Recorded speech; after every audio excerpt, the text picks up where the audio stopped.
This is a 4 to 5 minute seated trunk mobility routine that you can do at your desk. We're going to start with rotations of the spine. So you're going to use your hands and rotate towards one side. You're going to take a big deep inhale, and then on your exhale, you're going to try and rotate a little further. Use your hands to help you twist. You're going to do that 3 times in a row before you switch to the other side.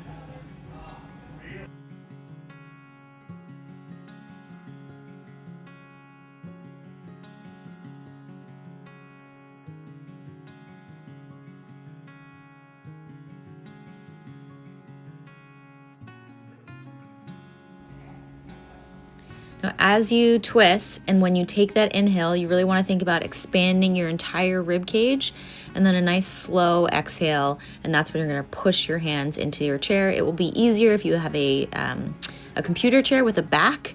I didn't have one right now, so I'm not demoing it that way, but utilize what you have around you to help you push into that exhale a little bit more. And then here I'm just kind of wringing out my spine, giving myself a little friendly motion in both directions before I move on to the next thing. Next up is a cat-cow, but from a seated position. So we're really working more on our thoracic spine, our upper spine, rather than our lower back here. But you're gonna dump your belly forward and take a big inhale as you lift your head up and arch your back. And then as you exhale, you're gonna push the desk away and really work on rounding your upper back and pushing your shoulder blades forward. As you inhale, you're pulling your shoulder blades back, arching, lifting your head, and then exhaling, pushing everything away and really rounding the front of your body out. You're going to do this one 4 or 5 times or more if you want. It's a really nice, easy one to do anywhere.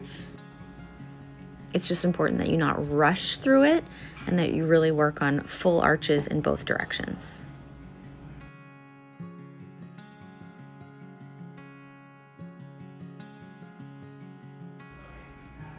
Next up is seated thoracic rotations.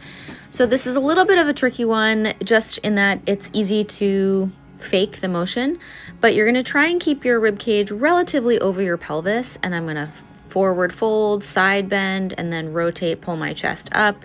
My head is following along, and then once I get back to the start, I'm just gonna reverse direction. So you'll notice as I do this, my pelvis and my rib cage are relatively stacked. I'm not leaning too far to the side, or I'm not sort of swaying outside of the base of the chair. I'm only demoing 2 in each direction here, but you can obviously do more. And you want to just go nice and slowly and work on sort of squeezing every little last drop out of that rotation in all directions that you have.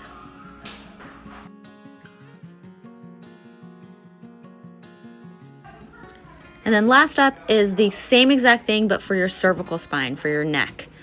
Slow rotations. Sometimes there's little bits that are kind of creaky and cracky in your neck. If it is painful, you can kind of take a cookie bite out of that circle and move around it until it starts to feel a little bit better. But similarly here, really nice and slowly, each direction. Here I'm pressing my hands together to give my trunk a little bit more stability to see if that helps ease up that neck range of motion. If that works for you, great. If not, you can also try to squeeze like a yoga block between your knees, or maybe squeeze the side of your desk. That can give you a little more trunk stability so that your neck feels like it has more freedom of movement.